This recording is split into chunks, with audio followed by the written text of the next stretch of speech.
Dan sebagai Menteri Dalam Negeri, saya mengarahkan semua tunggakan itu diselesaikan pada tahun 2025. Hasilnya, Tan Sri Pertua, 98% daripada 5,628 selesai. Baik. Reformasi yang kedua ialah, saya nak disebut di sini, ialah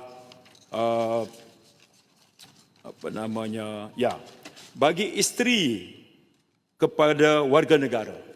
Sebelum itu, dia kena 5 tahun usia perkahwinan dan 5 tahun tinggal sekali. Kita pendekkan 5 tahun pada 3 tahun. 3 tahun pun dah boleh mohon permit masuk. Reformasi seterusnya adalah sebelum ini, kenapa berlaku tunggakan sekian lama?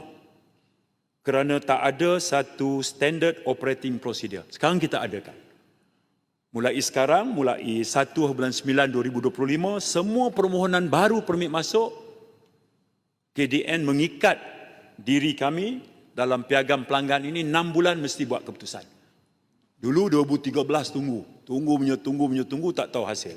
Sekarang dalam 6 bulan mesti buat keputusan. Lain, dia nak tahu keputusan dia dapat atau tidak, dia boleh semak online. Baik. Ke depan nanti permohonan permit masuk ini pun boleh dibuat secara atas talian apabila satu projek yang kami namakan National Integrated Immigration System mula berjalan sepenuhnya. Dan Sri Pertua, kesimpulannya adalah kerajaan sentiasa peka dengan keluhan yang diterima oleh rakyat, terutama bagi mereka yang mempunyai pasangan warga asing.